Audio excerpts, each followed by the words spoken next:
Progress. Welcome back to the Crash Course Podcast. My name is CraigCrash Collins, joined as always by Brandon Scott, otherwise known as B. Scott. We got a lot of hoops to talk about tonight. The NBA season is upon us. We're going to be talking about some Pacers, as well as give you a preview of everything around the NBA, who we think is going to be tops in the East, who we think is going to be tops in the West, who is going to be hosting the Larry O'Brien Trophy at the end of the season. It's going to be a lot of fun to get into. But before we do, B. Scott, normally we sit here and we talk about each other's weeks and weekends and all that stuff, but I know yours is good, not only because the Colts get the win, because, they like to win when we can't talk about them the next week. And the Red Sox got a big win. Right, Red Sox got a big win. Your boy bet the over, and Kike Hernandez hit a home run to make it the over in the game that they lost, game one, and then they had that crazy 2 grand slam game the next night. But also because, B. Scott, you're Purdue Boilers. While I do hold it against them that they may have just almost assuredly clinched, the 2 SEC teams will get in. Maybe. We're not sure. No, not necessarily. Yeah. Not necessarily. Yeah. Let's be honest. Iowa was never going to make the playoff because they have the worst offense in the Big Ten. Which I didn't realize that. I didn't really realize that either until I started watching the game and they put up those stats. I was like, oh no. Their defense is the only thing that scores. Okay? Right. All right. Well, yeah, because they had put up like 52 against Maryland, 31 against yeah, but when you IU. pick off Maryland's quarterback 50 or 5 times, yeah, and you have a couple pick sixes, right? I mean, you're going to put up 52. True. But yeah, I mean, it was okay. I'll say this: I was shocked. I did not think Purdue was truly a 2-point underdog or a 2-possession underdog. They were, 14 points, I think, was the spread. I did not see that happening because how well Purdue plays Iowa no matter what. I was in the band of Purdue will outgain Iowa, but Iowa will win the turnover battle and Iowa will subsequently win the game, and it will be a close one. I did not expect Purdue to go into Iowa City and just curb stomp Iowa. I did not expect that one single bit. And I mean, and then of course the question started, like, do you think Purdue could be ranked? It's like, well, the AP poll did set the precedent the week before, unranked Texas A&M beat number 2 Alabama, Alabama was number 1. No, Alabama. No, yeah, you're right. It was 1 and 2. Alabama was number 1, and then they ranked Texas A&M, but everybody was like, yeah, but Texas A&M was preseason number 10. Yeah, Purdue will probably receive votes, and then to see that Purdue was actually ranked 25th, that's the first time Purdue's been ranked since 2007, my sophomore year at Purdue, and then subsequently that following week we hosted number 4 Ohio State on a Saturday night and got absolutely shellacked. It was ugly. Like, we didn't score a touchdown until late in the fourth quarter when we put in our backup we benched Curtis Painter and put in backup quarterback Joey Elliott, and he marched down the field and scored a touchdown late to actually prevent the shutout. So that was the very last time Purdue had been ranked, was back in October of 2007. They weren't ranked when they beat Ohio State the last time?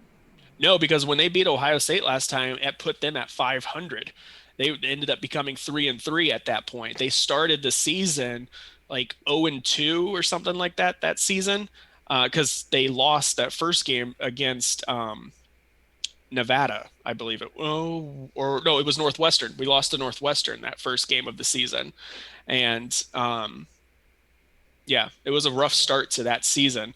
But they turned things around by beating Boston College, and I believe they also beat. Yeah, it was Boston College, and then they beat Ohio State to help get them back to 500. I gotcha. So they weren't going to be ranked then. No way. I think they were receiving votes on the very back end, but no. But I mean, technically, this Purdue should be sitting at 5-1 right now. But when you look at the rest of Purdue's schedule, you go 9-3 is not out of the realm of possibility. And right now, Purdue sits tied atop the Big Ten West standings with Minnesota and Iowa. If some things shake out right, Purdue could very easily make the Big Ten championship game this year. Yeah, which is pretty incredible. It's funny too because they're number 25 right now, and then they are actually now they're underdogs against Wisconsin, who is 8-point underdog. Are you sure? 8-point dog. Yeah. Where is that? So when I did ESPN, because of course shout out CraigCrash Wheel of Misery. That's 6-1 against the spread or whatever it is. It may have changed because I know yesterday it was at -8. Because today I thought it was like 3.5. Okay, so that makes more sense. Yeah, everybody figured it would change over time, but yeah, they're an underdog as the ranked team at home. Well, there's several matchups this week that are like that. But I mean, Purdue hasn't beaten Wisconsin at Ross-Ade Stadium since 1997. Joe Tiller's first season as head coach at Purdue. Yeah, and that'll do it. I was going to say, that's happening a lot this week, though, because I remember looking through it, and it was like, Iowa State was, picked to beat Oklahoma State, and, UCLA was picked to beat Oregon, which that one's really close. It's, +2 for Oregon, or for UCLA. But it was really weird that... there's a lot of matchups like that this week. But yeah, I mean, Purdue gets the win, and I mean, heck, like you said, not out of the realm of possibility. They could be, playing. There could be a rematch against Ohio State or even Penn State. We'll see what they can do. But that, hopefully that means that Iowa losing doesn't mean that pretty much clinches that there might be 2 SEC teams. I'm just afraid that somebody's going to be left out. Once it's going to be Cincinnati that gets left out in the end, unfortunately. Yeah. Yeah, unfortunately, but hey, you know what? The Purdue win puts B. Scott in good spirits, and what else is going to put him in good spirits is we're going to talk some Indiana Pacers, or maybe it won't put you in good spirits, B. Scott, because we're going to get into our NBA preview. We're going to first talk, of course, about the Indiana Pacers, the hometown team for B. Scott and I. Last season, the Pacers finished 34-38. They were 9th in the East. They did play in the play-in tournament. Much to B. Scott and I's dismay, we did not want them to be in the play-in tournament. They did defeat the Hornets to advance to the next stage of knockout rounds. Then they lost to the Wizards to be eliminated from postseason contention. Their offseason was relatively busy. They fired Nate Bjorkgren after one season. All that drama and turmoil there. They hire Rick Carlisle, which this is his second stint with the Indiana Pacers. He coached the Pacers from 2003 to 2007. His record was 181 and 147. That's a 55% win percentage. He made the playoffs 3 of 4 seasons. That's 2 conference semifinals appearances, and he made the East Finals in his first season. As far as transactions go, they signed T.J. McConnell to a 4-year, $33.6 million contract. They also today extended Malcolm Brogdon to 4 years, so that's good to note as well. I wonder if there's something working on the background on that one, though. What do you mean? Because he's been in a lot of trade talks for Ben Simmons, and by extending him, it kind of makes his extension really matches up very nicely with Ben Simmons. So what is our feeling on? Let's just start there. What's our feeling on Ben Simmons? Because personally, I mean, I just don't. So yeah, you go ahead. Go ahead. I was just gonna say I don't really .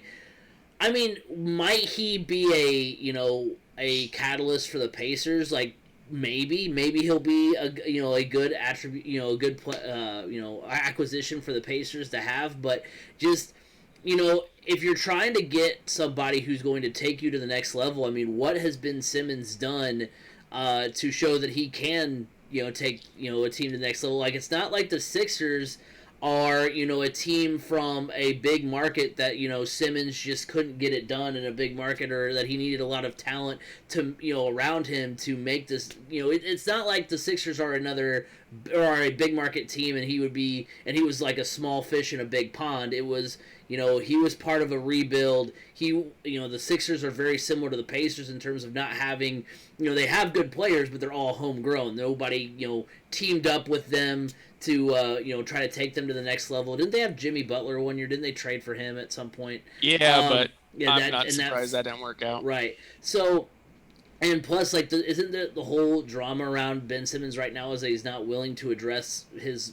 glaring issues surrounding his game right now? So, like, I just don't see that as being. It reminds me a lot of when, the Pacers were rumored to be in the running to get Kyrie Irving. Like, on paper, like, sure, great, give us, Kyrie, give us Ben Simmons, but they seem like they're more trouble, as far as what they can be, distraction wise, and what they can be in the locker room than they are actually going to be worthwhile acquisitions for the club that'll translate to on the court. Yeah, so there's been a lot of talk of who could be in a trade package for Ben Simmons. And look, I think Ben Simmons could be good for the Pacers as long as the right pieces are sent for him. Like, I'll send draft picks and everything. Malcolm Brogdon, I would give up Malcolm Brogdon for Ben Simmons because point guard, I feel like Ben Simmons is a much better. I mean, you're trading up in defense, even though Brogdon's a really good defender. Brogdon is a good shooter. He's not a lights out shooter or anything. I think if the right package was built, Ben Simmons could be a real catalyst for the Pacers. Because if you think about it, the 76ers don't have shooters. They don't have shooters. I mean, it's Ben Simmons and Joel Embiid. Nobody's threatening to hit a three-pointer in that group. Whereas the Pacers they do have some shooters, especially, I mean, we're now seeing Chris Duarte looks like a hit, like a big hit for the Pacers. Unfortunately, I have seen his name popped up by Bleacher Report as an idea for a package for Ben Simmons. They would trade Brogdon, T.J. Warren, and Chris Duarte for Ben Simmons and some other end of bench dweller. That's Bleacher Report, though. Yeah, They're really stuck on the Pacers acquiring Ben Simmons. But I'm not putting. Maybe I'll put T.J. Warren in just because he's so injury prone recently. But I'm not putting Chris Duarte in. I'm not sending them this young potential future Klay Thompson at all. No way. So if you're able to keep Chris Duarte and then have Ben Simmons start at point for you, you have a really sizable lineup, really good defensive lineup, and then you have I'd put Jeremy Lamb in maybe and keep TJ Warren or whatever. You do have shooters still with the Pacers. It was Malcolm Brogdon, Karis LeVert, and Chris Duarte. I'm like, no, that's like everybody. That's everybody. I'm not doing that for one guy that can't hit free throws even. But I don't know. Maybe Ben Simmons could find his stardom again by a change of scenery. I mean, I think in Philadelphia, yeah, it is a bigger market. It's not as big as Indiana. They're a little bit more rabid of a fan base in Philadelphia than we're more sensical when it comes to basketball here. I feel like, he would come here. I think he could really find his footing here in Indiana because we understand basketball. We understand that not everybody is going to be a Steph Curry, and that's okay. We as fans, we understand that, and I feel like that could benefit him a little bit, Whereas in Philadelphia, look, the process was coming. They were like, the process. We've been living through the process for so long now, and that's all we've heard about is the process, and it hasn't paid off yet. We're ready for it to pay off. Whereas the Pacers are like, we just want to be relevant.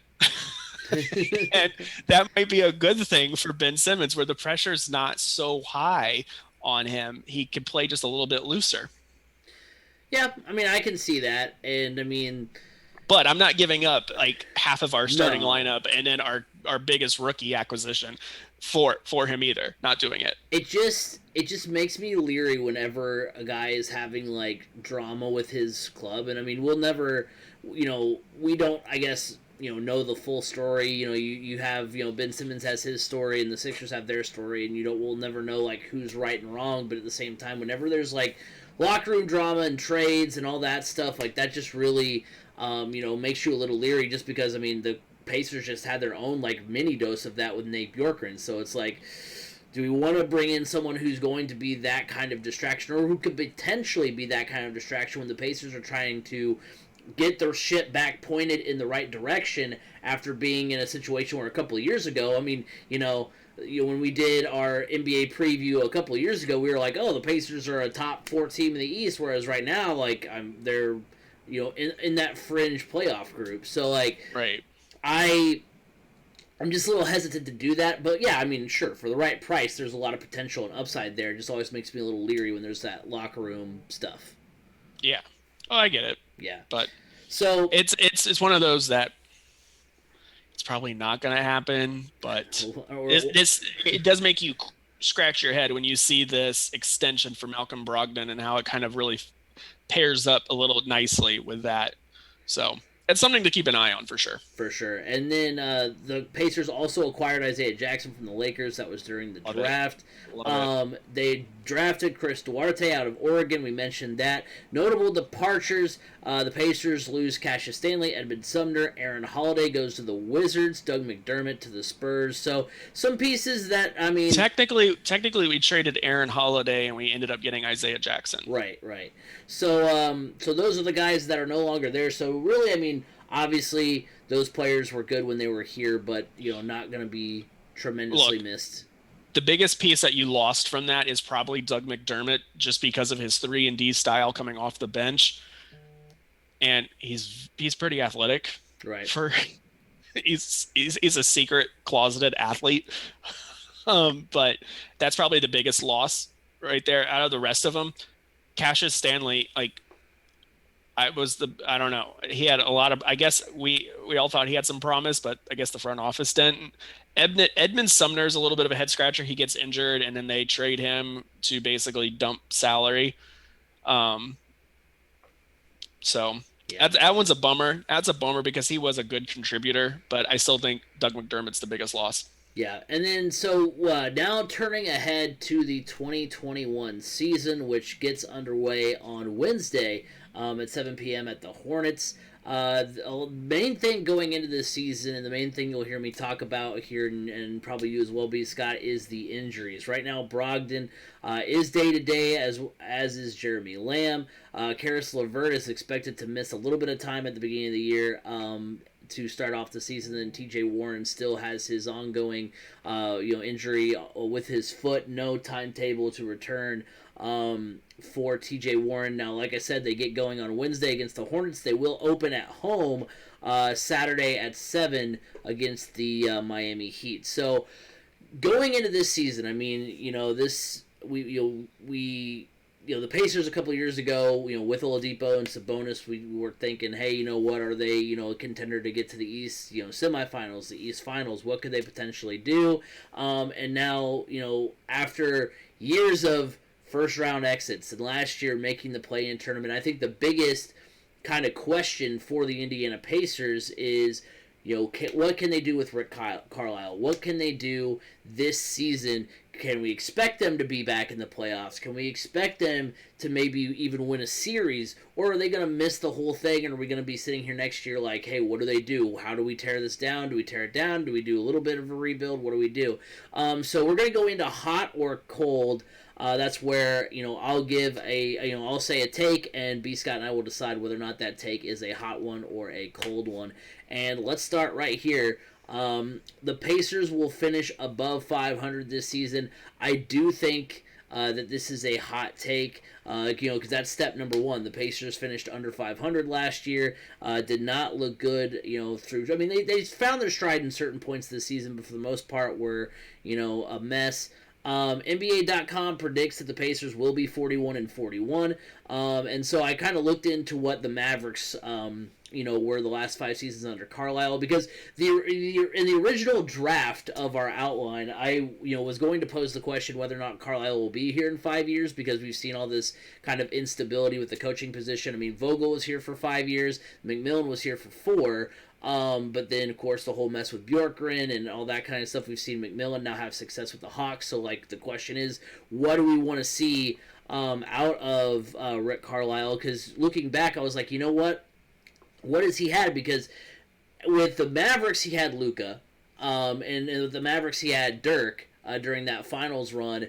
And during his Pacers years, he had Jermaine O'Neal and he had Reggie Miller, obviously. So, and that's when he had the most success. Is when he I think he only had Reggie for two seasons. Yeah, 2 of the 4. So he had Reggie for 2 seasons. He had Dirk for a while with the Mavericks. He had Luka. He had JJ Barea. There's no player right now in the Pacers besides maybe Sabonis that I could see maybe being included in that conversation. So what can we really expect out of Carlisle? Well, his last 5 seasons with the Mavericks, he missed the playoffs 3 times. He did make the playoffs the last 2 seasons. The Pacers and Mavericks are both relatively young rosters, average age 27. So Rick Carlisle does have experience with this kind of youthful roster that the Pacers have this season. Because I had thought before, I was like, oh wait, did he only win with veterans? Yeah, that's when his main success has come. But he's also seen some success with younger rosters as well. And so overall, though, I think 41-41 is a good baseline right at 500. I do think they're going to be a little bit above that, though, just because Carlisle is a better coach than Bjorkgren. The odds are that Warren and LeVert will return with a bulk of the schedule in front of them, and the Eastern Conference is still the weaker of the 2 conferences. So just kind of by those odds, do I think they're going to be, 45 and whatever? Do I think they're going to be in that 45 to 50 win bracket? Absolutely not. But I do think that they're in a better spot than they were last year, just from a coaching standpoint and just from a roster standpoint. It's kind of the way I felt about Oladipo going into last season, because we're like, hey, well, Oladipo is going to miss some time at the start of the year, but you're going to have the bulk of the season with him actually active. So I think it's a hot take the Pacers will be above 500 this season. Yeah, I agree. It's definitely a hot take. You did say though that the East is still the weaker. I mean, yeah, it's still weak, but it did get better. I mean, look at the Chicago Bulls. They're not going to be a slouch by any stretch of the imagination. I do believe the Pistons did take a step back. Cleveland's taking another step back, so that it does balance itself out a little bit at least for the Pacers division. But the Bulls did get better. I don't believe, Washington's not going to be nearly as good as they were. I mean, they lost everybody. Right. The Knicks are a toss-up. Who knows how they'll be? I think Atlanta is going to be even better. The Nets, I'm still out on. I think they're going to be good, but I don't, who knows there. But yeah, the Pacers have a legitimate shot of being being 500 or above 500. It just depends on health. Like, how is TJ Warren ever going to come back? Karis LeVert, how is he going to be? There's just too many questions about health, and then obviously all the talk of potential trades. I mean, what is this roster even going to look like come trade deadline? After the trade deadline, is Miles Turner still going to be an Indiana Pacer? Is Malcolm Brogdon? Is Karis LeVert? TJ Warren? What is this lineup going to look like at the midway point of the season? Because there's just a number of reasons. I mean, so that's a big thing there to look at as well.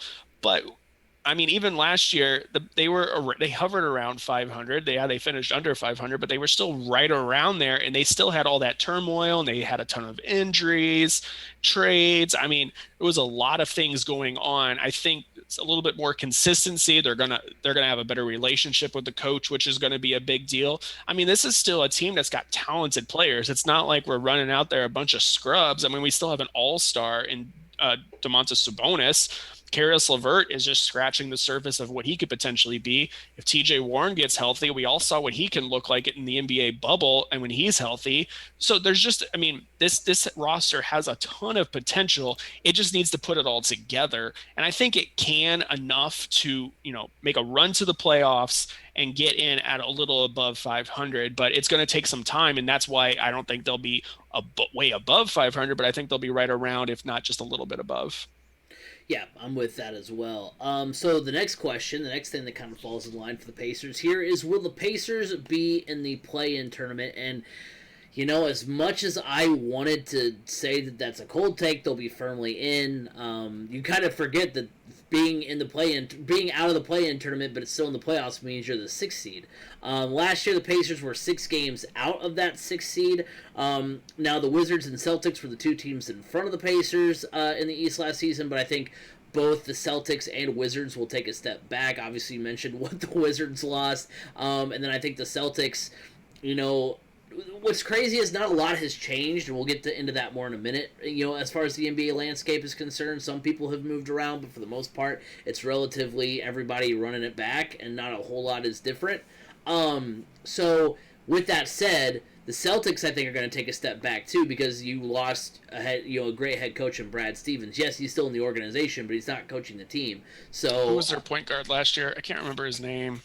I couldn't tell you, but they. Oh, he's a big name. Is it Kemba Walker? Yes. Okay. They lost Kemba Walker to the Knicks. Right. Oh yeah. So yeah, he's gone. So I mean, it's the Celtics take a step back just because especially losing Kemba Walker, Brad Stevens is no longer the head coach. So I think they're going to go backwards a little bit. So I think the Pacers will be kind of in that front. They'll be in position to make the playoffs. They would be in the playoffs, I think, in the old format. But I think as far as the play-in tournament's concerned, because I was looking at who was in front of them from last season that I could see them, passing, in the standings this season. I mean, obviously you've got the Bucks and the Nets who will be finals contenders. You've got the Heat, the Hawks, and the Knicks who will be strong again.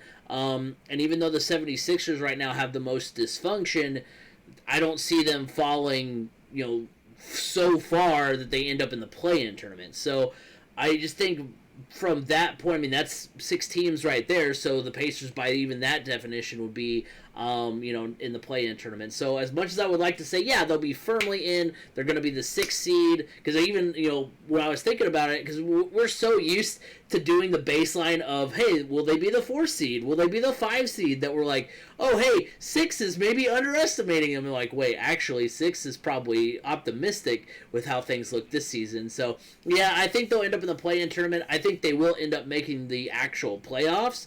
But I think they will have to fight for their lives a little bit at the front end of the playoffs. Yeah, I agree. 6th seed is probably being a little bit too optimistic. So I agree. I think this team is going to be in the play-in tournament. I think they're going to be more soundly in the play-in tournament rather than what they were last year. I think they'll get to play the winner of the game they were in last year. Yeah. So that will be in their favor this time around. Because I think they will be a top 8 team.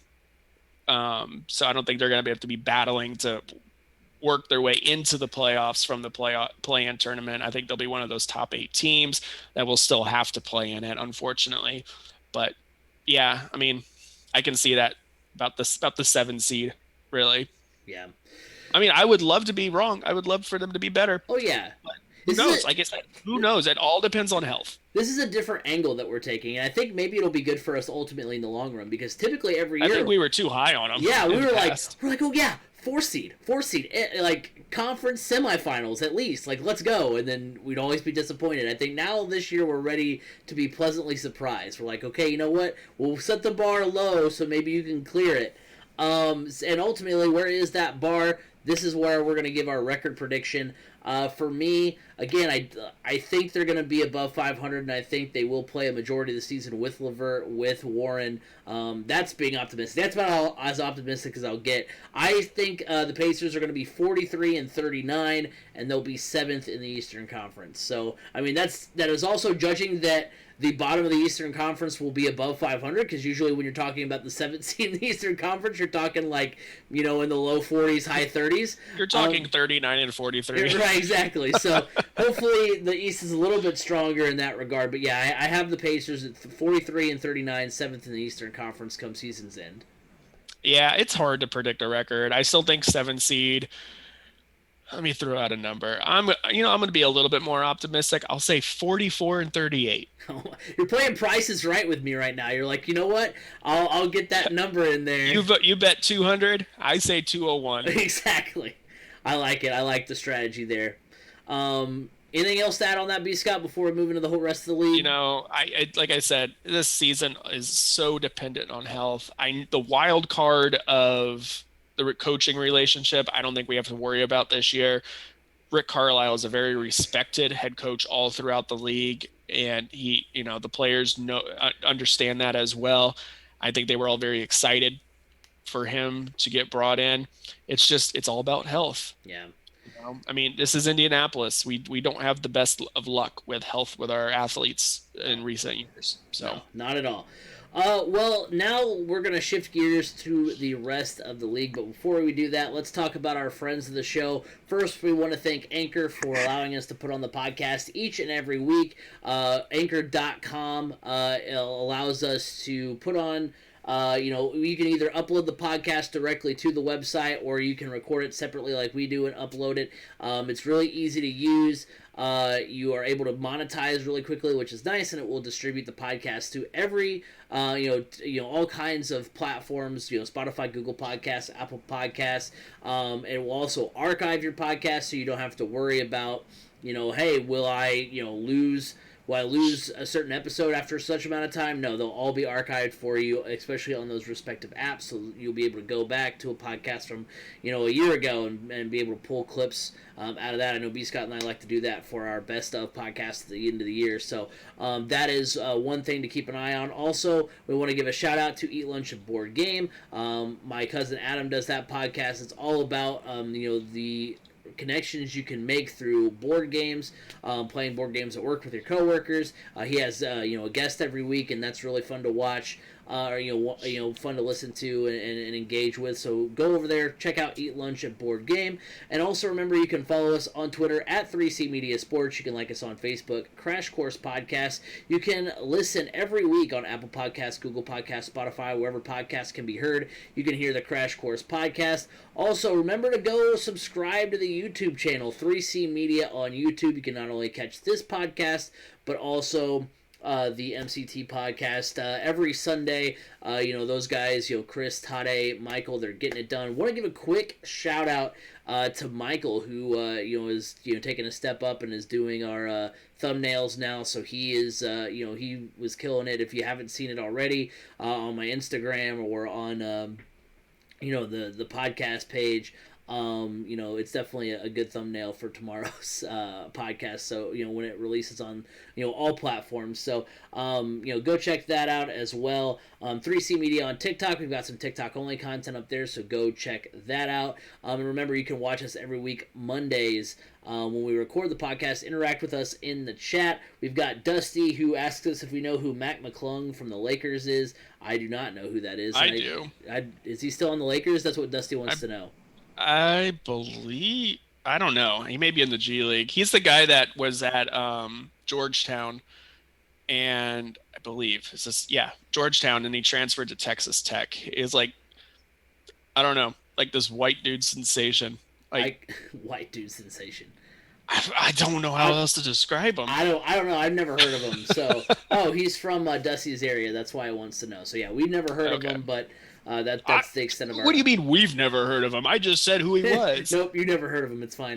But yeah, so remember that you can interact with us in chat and ask us questions. We give us your take as well. You can check us out every week on twitch.tv/CraigCrash, which is also if you want to watch some video games. I need to get back into that. I haven't done that in a while, but we need to going to get that back up and running. But now we are going to shift gears to the rest of the NBA. And what we're going to do at the beginning is kind of what we did with football, where we, at the beginning of the year, we were like, hey, these teams will be, at this win total, these teams will be at this win total. But instead of actually having a number of wins, we're like, hey, you know what? Why don't we just sort them into championship contenders, playoff teams, dark horses, which, I want to specify means that we think they're good enough to get into the play-in, but we're not necessarily saying, hey, they're going to be in the top 6 to be safely in the actual field, before getting eliminated potentially in that play-in tournament, and then keep building, which is basically, you're rebuilding, and I don't see this team doing much of anything this season. So that's what we're going to separate the teams into, kind of a tier list. We're going to start first with keep building, and B. Scott, just like last time, we're just going to, I'm going to name off who I've got, and you can, kind of say who we differ on. So as far as keep building, I've got the Spurs, Kings, Thunder, Timberwolves. I had the Kings on here twice, so that's cool. Raptors, Cavs, Magic, Pistons, and Wizards. Yeah, I agree with all those. All those are ones that I would say keep building. I don't Okay. have any. I don't have any. I don't have any differing until we start getting to dark horses. So Yeah, which is the keep why. build the keep building is the ones that are always right around there. Right. Anyways, Exactly. Now I'm really kind of sweating it because I'm gonna end up missing a team because I counted 30 teams to make sure I had everyone, not realizing that I had not realizing that I had the Kings on there twice. So we'll see if I end up with 31 or not. So yeah, I mean the only team on there that you're kind of surprised to see is the Spurs, but that's only because of Greg Popovich. You're like, oh, Greg Popovich team isn't going to be even in contention, but there's just no talent there. Um, no. Going into dark horses, I've got the Grizzlies, Pelicans, Celtics, Hornets, Bulls, Pacers. Again, like I said, those are teams we think will be in the play-in tournament, but not in the actual playoffs themselves. So, I think the Grizzlies seem to always be around there. It was kind of between the Grizzlies and the Spurs, and because the Grizzlies were in it last year, and I know the Spurs were too, I feel a little bit more confident with what the Grizzlies have. The Pelicans, I know they lost Lonzo, they still have Zion, so I think that's enough to kind of will them into the dark horse phase, maybe into the play-in tournament. Celtics mentioned them earlier. Why I think they're going to be where they are because of what they've lost. The Hornets, well, they still have Gordon Hayward. They'll find themselves around the postseason, so I've got them there. The Pacers, like we mentioned, will most likely be in the play-in tournament. I'm not confident enough to say the Bulls will be in. I don't think they're going to be in the top six. It's kind of like the Pacers, where there's a lot of promise there, but we just don't know what they're going to do. But the Bulls did add Lonzo Ball and DeMar DeRozan, which makes them really, which is going to make them fun to watch, and they're going to be a fun team to keep an eye on because they could end up being, if somebody slips up top, I could see them being, 6th seed and actually in. But right now, I think they're going to be kind of that fringe, on that fringe level. They'll have to play their way in to the actual, NBA playoffs themselves. Yeah, so I have the Grizzlies, I have the Pelicans, the Pacers, the Hornets, and the Bulls, but I also have the Sixers and the Knicks in there as well. I I need to see more out of the Knicks to know that they're consistent. They weren't just a one-hit wonder, True. to be honest. And like you mentioned earlier, there's dysfunction within the Sixers, and I even said they don't have shooters. It's just beat and bang type basketball, and that's going to be tough to consistently win with, especially now that we're going back to a normal like season. So Speaking of that, that's why I put them down in the dark horses. Do I think they could potentially get themselves into the 6th seed and not have to worry about the play-in? Yeah, I think the same thing about the Knicks as well, but they're one of those teams that they're fringe for me that I wouldn't be surprised to see them having to play in the play-in tournament either. did you realize that this is the third time in 2 years that we're doing some sort of NBA preview? Because I was thinking Oh, about them. I feel like we've had like 3 NBA seasons in just like the last year and a half. Right, because I was thinking about it this morning. I was like, we've had when they came back for the bubble, so we kind of did a preview to kick that off because we had to kind of pick up, kind of do a little recap preview type thing when that started up. We did, of course, the preview last December. When they got back into the season, and then we have this one now. So we've done, I feel like we've done, like you said, a bunch of previews, in which we have done a ton of previews, in this short amount of time. Yeah, like I feel like too many NBA seasons have been played here in the last year and a They've half. just been constantly playing basketball. Um, so moving on to playoff teams, I've got in this category the Jazz, Nuggets, Mavericks, Blazers, Warriors, Sixers, Knicks, Hawks. I don't think they're going to be teams that necessarily will contend for a finals berth. I've got the Jazz in there because they just can't get past the semis. I don't, if they can make the conference finals. I mean, we talked about these types of teams every season. It was the Sixers. It still is the Sixers as far as teams that are in the playoffs consistently. They just can never seem to get over that hump, and the Jazz are there for me. I was sweating bullets a little bit because I don't think I even had the Jazz in the playoffs last year in our preview, and they were like the number 1 seed in the West, and so I was like, oh god, if they end up like winning it all, like what happens?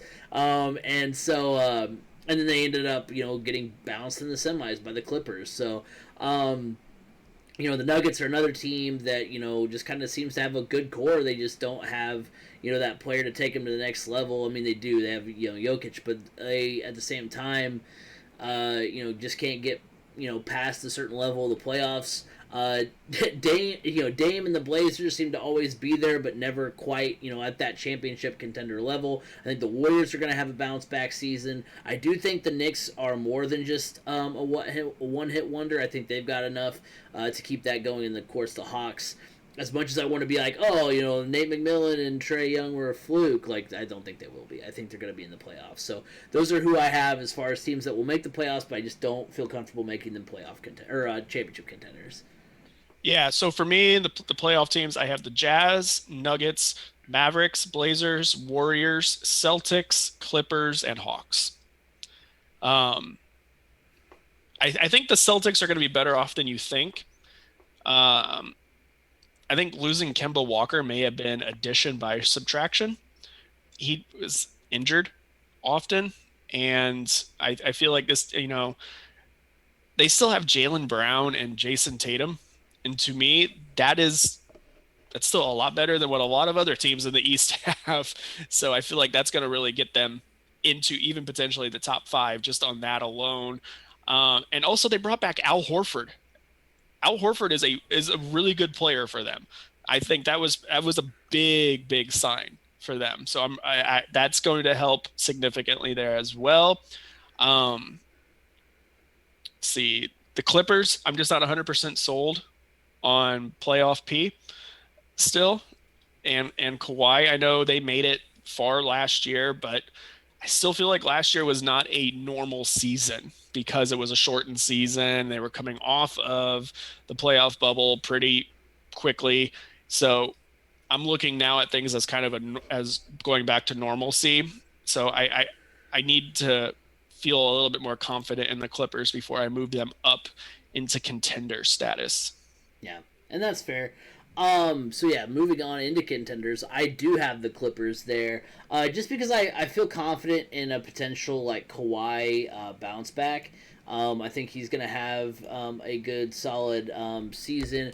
Now, as far as the rest of the teams in the West, I do have the Suns there again. Like I said, a lot of these teams are just kind of running it back. We didn't see a big shift like we saw a couple of years ago. So a lot of these picks are going to be very similar to what we've saw last year. There's not really been that seismic shift or anybody new that you're like, oh hey, this team's going to break in and really make something happen. I think the Suns will be back to their old form. They've got a great core there with Paul, Ayton, Booker, all those guys. The Lakers, of course, they go out and they add Russell Westbrook after we were just like, oh yeah, small market teams, they're gonna, start showing them that you don't have to have a super team. Well, then you go add Russell Westbrook to the Lakers, and now they're gonna be really good. Their starting five is all like all stars. Exactly, they have it's ridiculous, but it's all like old aged all stars outside of Anthony Davis. Right. And speaking of essentially all star teams, you're also going to throw in the Nets in the East. You've got the Bucks. But they don't have Kyrie. True, but see, here's the thing. Kyrie was going to probably spend most of the season injured anyway. So you're like, all right, Kyrie, maybe you'll actually be healthy now. In whatever sense you want to say that. And then you have the Heat, who I think are going to be, a championship contending team. They're kind of on that fringe level. They do add Kyle Lowry and PJ Tucker, so they had some good pieces there. So yeah, those are my championship contending teams: Lakers, Suns, Clippers, Bucks, Nets, and the Heat. So I am pretty much the exact same minus the Clippers. I have the Lakers just because anybody that LeBron James plays for is going to be a contender. But I'm very interested in how chemistry works on that team because Russell Westbrook, in order for him to be a good player, he has to have the ball in his hand. He has to. And so does LeBron. Anthony Davis is just a game changer anyways for himself. But it's going to be interesting to see how this team meshes together with guys that need to have the ball in their hand. Because there's only one ball. We're not playing with multiples, so this isn't Space Jam. Um, and we're talking the new version of Space Jam, the really crappy version. I still haven't seen it. Don't Don't waste your time. just don't waste your time. It was yeah, what a waste. Don Cheadle's the villain. Don Cheadle. War No, Machine. Don Cheadle's not a villain. Come on. He's War Machine. He You is. can't do that to War Machine. And then the Oh, Nets, I still like the Nets being a contender, even though I said they don't have Kyrie. They have KD and and James James Harden. Harden, and I'm sorry, but that right there alone is better than Kyrie. yeah, I think not having Kyrie may be addition by subtraction as well. I've always said that about Kyrie. I think he's a cancer, a locker room cancer. So yeah, I think they'll be better without him, to yeah. be honest. I And agree. with knowing that he won't be around. I mean, he won't be around at all because of the vaccine mandate in New York. He can't even be around the team. So that is a major addition by subtraction, in my opinion. Yeah, for sure. So there you have it. Those are where we have each of these teams. I do want to throw the disclaimer at is that I've looked up and down this list of teams and I still can't figure out who I'm missing. So I'm sorry to that. I've been trying to think about at it too. I counted 29. Did you have this? Okay. Are we? I see do the we want to do Thunder. this? Do we want to do this? Yeah, let's figure this out because it's gonna bug us. Let's do this right now. All right. I was gonna be content with being like, hey, I mean, sorry to that person of that fan base that that we didn't cover because we got the Spurs, we've got the Thunder, we've got the Timberwolves, we've got the Kings, we've got the Raptors, we've got the Cavs, we've got the Magic, we've got the Pistons, we've got the Wizards, we've got the Grizzlies, we've got the Pelicans, Celtics, Hornets, Bulls, Pacers, Jazz, Nuggets, Mavericks, Blazers, Warriors, Sixers, Knicks, Hawks, The Rockets. Rockets. There we go. Well, that's why. I knew it was a Texas team. Yeah, because I was like, because I was gonna. Well, they're in Keep Building. They're probably the headliner for Keep Building. Right. So. Yeah. Okay. So at least we solved it. Because I was like, where am I missing? And I was like, do I even want to say anything? Because obviously, if I forgot about them, they're not going to be a big part of the show anyway. But I was like, dude, I want to know. But yes, Rockets are hard keep building team. All right, let's go ahead and shift gears. Take a look at our playoff preview. Where what teams? Obviously we just kind of outlined. Who we think are going to be in that situation, but we're going to now kind of put them in order. We're going to get into that where we think they're going to end up as far as what teams maybe if they were a fringe playoff team, do they make it? Do they not? Okay, for the East. I have in order the Bucks, Nets, Heat, Hawks, 76ers, Knicks, Pacers, and Bulls. Those are my top 8. Those would be the teams that would be in it if it were a normal playoff year or if it were a the old playoff system. And then my 2 play-in teams are the Celtics. I do think that the Celtics do have as much as I kind of dogged on them, like you said, they do still have quite a bit of talent on that team. They're still going to be and that's still what matters. Yes, coaching is good to have, but and not to say that they have some nobody. They actually have a coach that everybody really likes. Right. So I mean, I think they'll ultimately be in good shape. They'll be a playoff team. I just don't. Like by definition, by getting the play-in tournament, I just don't think they'll be the Celtics teams where they'll win the play-in tournament and knock the Pacers out. Probably, and then I've got the Hornets in there, just because some of the other teams didn't really weren't too appealing to me, and the Hornets just always seem to be there. They're just kind of there. They're never above in that like maybe they're gonna contend. They're just kind of there. So the Hornets are going to be that 10th team in the East that winds up making the playoffs. Yeah. So looking at like this, I have the Bucks, Nets, Heat, Hawks as my top 4 as well. It could, I could see the Nets flip-flopping with the Heat. That 2, 3, and 4 is really, I feel like, up for grabs. Whereas I feel like the Bucks have a strong solid hold on the 1. At 5, I actually have the Celtics at 5. I don't have them having to worry about the play-in tournament. 6 is where I actually have the Bulls. 7, Pacers. 8, 76ers. 9, Knicks. 10, Hornets. Alrighty. So over on the Western Conference side of things, in order, I've got the Lakers 1, the Suns 2, the Nuggets 3, just because they always seem to be in that upper echelon of the Western Conference, even though I don't think they'll do much in the playoffs. I've got the Clippers at 4, the Jazz at 5, the Warriors at 6, the Blazers at 7, the Mavericks at 8.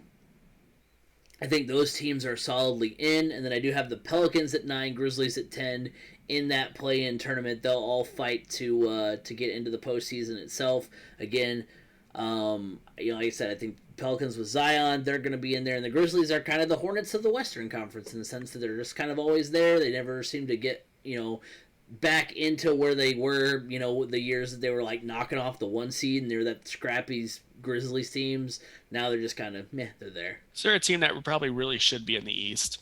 Yeah, true. Be honest. That's a good point. They could probably be a solid, 6 in the East. Yeah.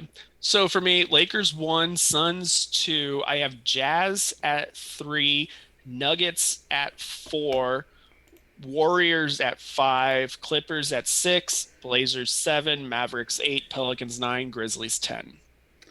I think, I'm not sleeping on the Jazz this year like you did last year, and you're still doing it. I mean, they were the 1 seed for a reason. But they just they're so underwhelming when it actually matters, though. Like But we're talking seeding right now. That's true. They're gonna have a good regular season.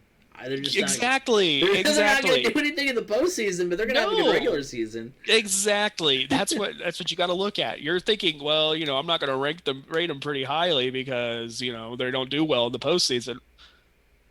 They do well in the regular season. Yeah, I probably should have had them 3, Nuggets 4, and then Clippers 5. Even though I had Clippers as a championship contender, like have them as the 5 seed and have the Jazz be like the 3 because they're going to lose anyway. And don't sleep on the Warriors. If these guys are healthy, this is still a team that won a lot of championships with or without Kevin Durant. True. So it's going to be a good team. But yeah. All right. Don't sleep on the Jazz in the regular season. Come on. Yeah, in the regular season, that was probably a mistake to not have them ranked higher. Are we honestly going to really pick the Lakers? I mean, picking the Lakers 1 is just kind of an easy thing. But when you think about it, I mean, look, the Lakers were like, the 4 seed? Last year, no, they were pretty. They were in the play-in tournament last year. They got beat by the Jazz. They were right. Jazz were the 2 seed. They're so old. They rest their guys so much. We can't play a full season. So much. Guys. I mean, LeBron James can't play he played a half a season last year and still had to sit out half the season because he was so tired. What is he going to do this year with it being a full season? Well, I wouldn't be surprised to see the Lakers have to be in the play-in tournament again, just because they think we're going to rest our guys and it's going to really help in the playoff push. Yeah, then you get beaten up 1-game play-in and then whoops. Well, I mean, the Suns are all of a sudden in the finals. Whoever made the play-in tournament should be fired. I mean, that's just, Well, no. LeBron loved the play-in tournament until he had to play in the play-in tournament, and then it was the worst thing ever. He's like, actually, this sucks. I hate playing in the play-in tournament. And then he lost in it. No, they won because it was. Oh yeah. They were the 7 and 8, and they had to play the Warriors, and I think the Warriors got beat by the Grizzlies. So the Grizzlies were the 8th seed last year, I think. Yeah, and then they lost to the Suns. They lost to the Jazz. They lost to the Jazz, yeah. That's right, yeah. All right, speaking of the playoffs, let's go ahead. We'll go first round. I'll do my first round. Then you do your first round. B. Scott will go back and forth that way on how we think the playoffs will shake out. So for me in the East, it is going to be the Bucks against the Bulls, the Nets against the Pacers, the Heat against the Knicks, and the Hawks against the 76ers. And I actually have all chalk in the Eastern Conference first round. I mean, Bucks over Bulls. I think that's going to be a fun series. I think that's going to go maybe, either a good 5, not like because obviously there's different kinds of like you can look really good and get swept. I mean, we've seen the Pacers do it. And you can play just well enough, win 2 games, and it goes 6. So there's different types of ways you can have that happen. So I think the Bulls will play the Bucks well. I just think the Bucks will ultimately win. Like I said, I think it'll be kind of that like healthy 5-game type situation. The Nets against the Pacers again. The Nets just have so much firepower. The Pacers don't have as much, or at least not on the same kind of level. So I think the Nets win there. The Heat against the Knicks. As much as I would want to see the Knicks win this series, I just don't think they do. The Heat are just too good of a team, and the Knicks again. I'll predict that you're going to be in the playoffs again and be a good team again, but I don't feel comfortable saying you're going to make it past the first round, especially since last year weren't they? Yeah, they were the 4 seed playing the Hawks, and still, obviously it's 4-5, so it's really close, but still. And then you have the Hawks and 76ers. I think the Sixers get bounced. Just too much dysfunction. It's not going to translate into the postseason. I know you have 82 games to get that whole thing figured out, and it probably will get figured out, but at the same time, they still struggle when it comes to the postseason. I think I have a lot more faith in what the Hawks can do, so they will make it past the first round. Then over the West, it's going to be the Lakers against the Mavericks, the Suns against the Blazers, the Nuggets against the Warriors, and the Clippers against the Jazz. I do have one upset here. It's not Lakers and Mavericks. I think the Lakers win that series over the Mavs. The Suns do beat the Blazers, and I think that's going to be a fun series. That's a series where you could potentially see an upset. It's so weird that the Blazers, even with Dame, even with CJ McCollum, are always at the bottom of the West, and this is not a Western Conference that is it's got some good teams, but I think that it's the Blazers are good enough to be a 6 seed, be a 5 seed, and just every year it's like they're 7th, which is just weird to me. But I do think the Suns win that series. I think the Suns will be on a mission this year. And then the upset I have is the Warriors over the Nuggets. Like you said, they're a really talented team. They're going to have Clay back. They've got Steph. Steph will be healthy. And so they're going to beat the Nuggets, another team that just can't get it done, in the postseason. And speaking of teams that can't get it done in the postseason, the Jazz get bounced by the Clippers. I mean, I guess technically those are 2 teams that haven't been able to get it done, although the Clippers did make the Western Conference Finals last year. So I think the Clippers end up winning. And advancing to the semifinals.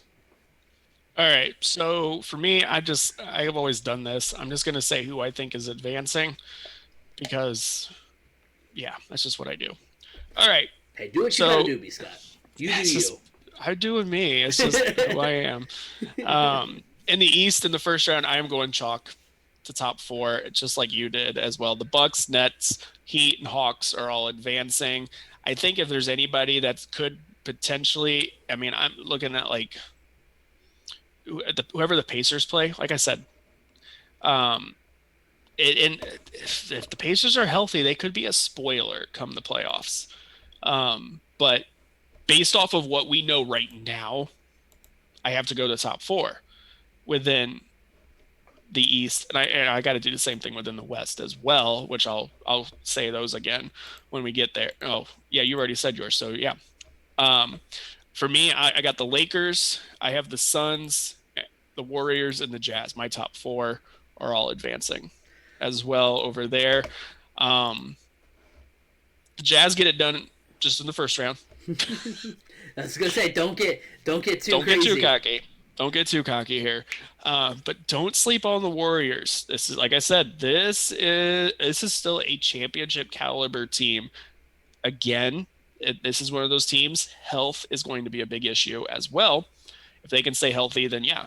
But right now, based on what we know right now, I'm going Lakers, Suns, Warriors, Jazz. Or Lakers, Sun, Jazz, Warriors. That's what I had the order.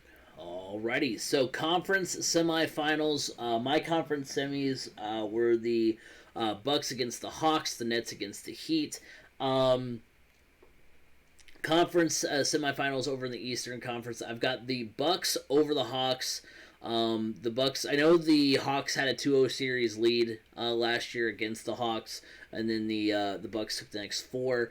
I think the Bucks will be a little bit more commanding. I mean, the Bucks are going to be strong again this year. And that is kind of obvious. Doesn't need to really be said, but it's just a battle of two good teams. I think the Bucks are just better. Nets against the Heat. It's one of those things where like I wanted to pick the Heat here, but I was also like this roster even without Kyrie, you still have KD, you still have James Harden, you still have Blake Griffin if he can be healthy. That's probably in the same boat as Kyrie, to be honest, as far as players that probably won't make a whole lot of time, but just so many talented players on that Nets team, and I just can't see it not resulting in an Eastern Conference Finals for 2 years in a row with how much talent they have. So I do have the Nets winning that one. So that aligns a Eastern Conference Finals of Bucks and Nets. The West, I do have the Lakers over the Clippers. I just have more faith in what the Lakers are able to do. The Lakers have a little bit more firepower. They're more reliable.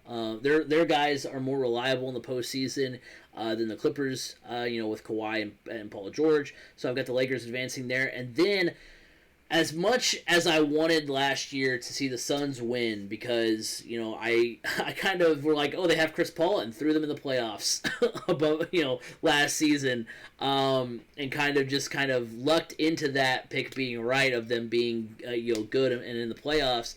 I do have them getting bounced by the Warriors. I think the Warriors are going to be on a mission. They're hungry, man. I mean, this is a team that was used to being in the finals every single year.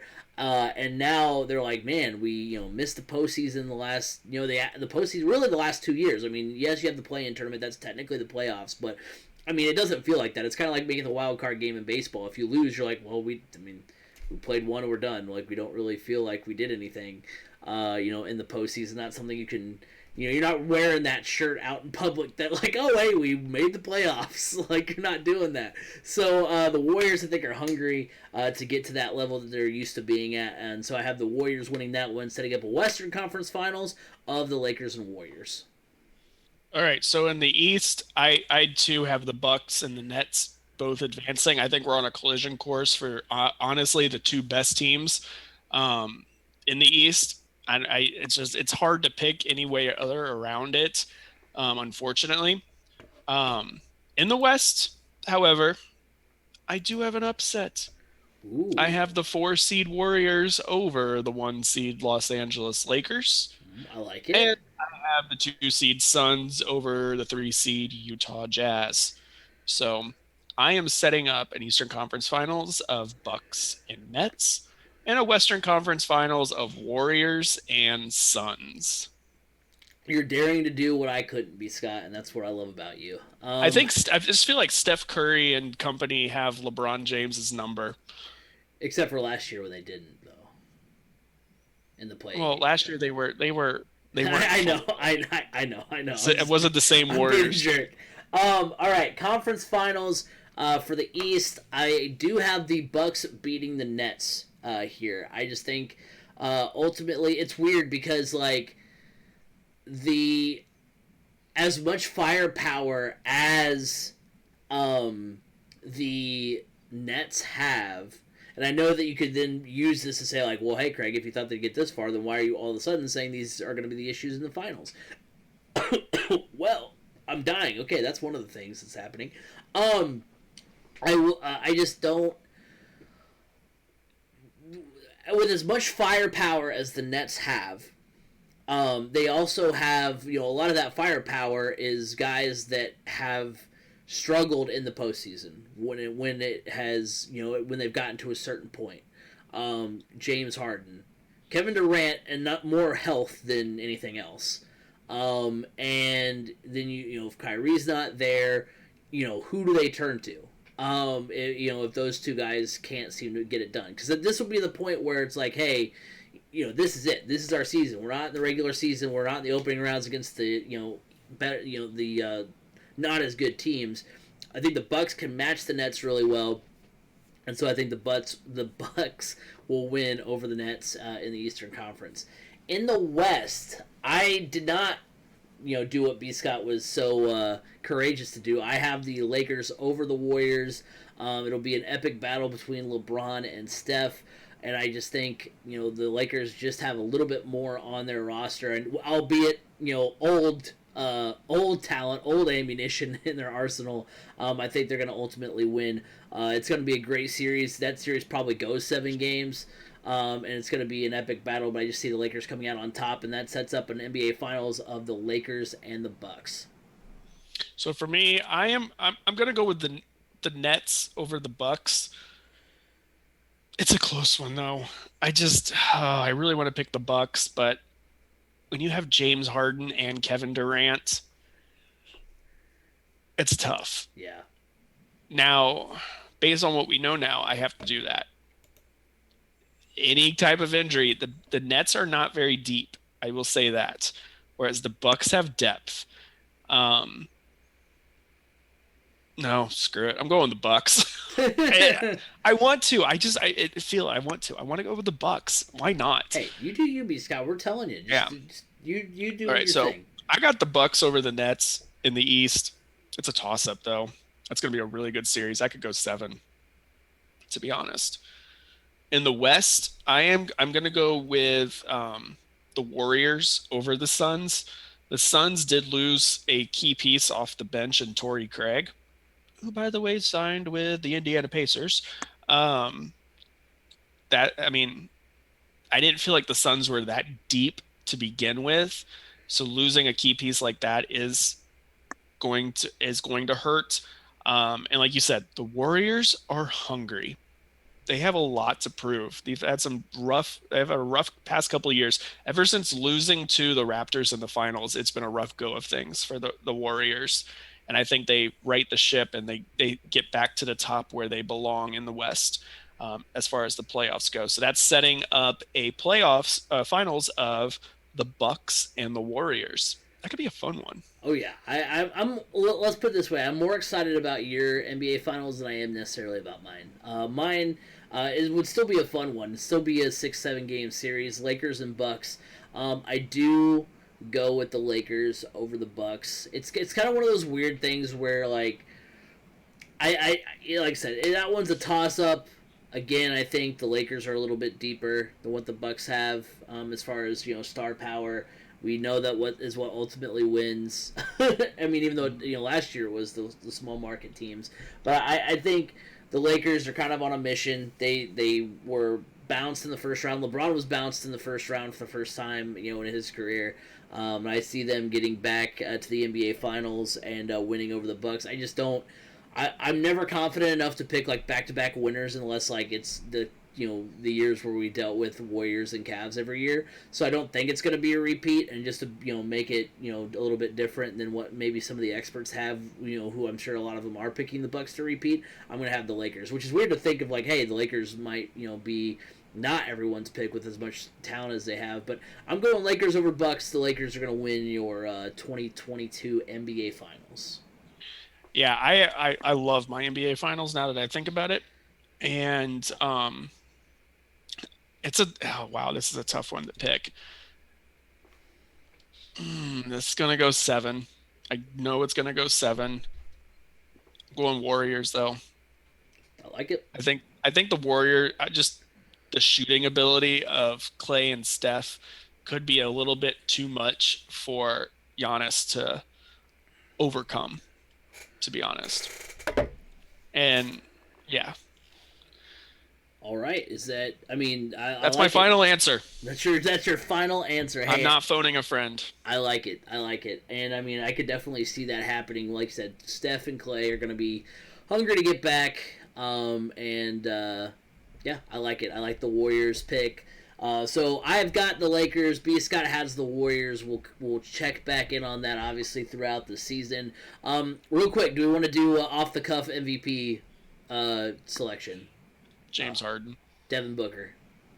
Okay, I like it. Yeah. All right. So there we it's have always it. The same. It's the same character. So yeah, true. I was gonna say Steph, but to like snake your, the storyline that you were painting, but I was like, yeah, you know what, Devin Booker sounds like a good candidate. So that's what I'm going with. But that will do it for this week's edition of the Crash Course podcast. Thank you guys all for listening. Remember, you can you can follow us on Twitter. You can like us on Twitter too if you want at 3C Media Sports. You can go like us on Facebook, Crash Course Podcast. Go subscribe to the YouTube channel 3C Media. Also, go follow us at 3C Media on TikTok. Remember, you can watch us live every week at twitch.tv/CraigCrash on Mondays. The podcast itself releases on YouTube and Anchor and Spotify and all that stuff every week. On Tuesdays, and remember, you can listen to us on Apple Podcasts, Google Podcasts, Spotify, wherever podcasts can be heard. You can hear the Crash Course Podcast. Beast, you can also find me at Crash Course FM. B. Scott, where can they find you? You can find me on Twitter at Brandon_Scott87. Next week, we will be talking about the World Series. We're going to be giving a little bit of a preview of that. Right now, I'm a little sad and a little happy at the same time because I picked the under on 3 runs in the first 3 innings. Kyle Schwarber hits a grand slam to blow the game wide open, 6-0 Red Sox. So while I'm sad I didn't get the pick right, I am happy for my boy Schwarbs. So, that's always good. I'd love to see the Red Sox in the World Series because we don't want to see the Astros win it. So we'll see what happens. Also, the Braves up 2-0. That's an interesting development. I would love a Red Sox-Braves World Series, but let's see if that'll be the case. You'll find out next week on the Crash Course Podcast. We're going to give a little preview of that and also talk some football as well. It's going to be a lot of fun, but until then, have a good week, everybody.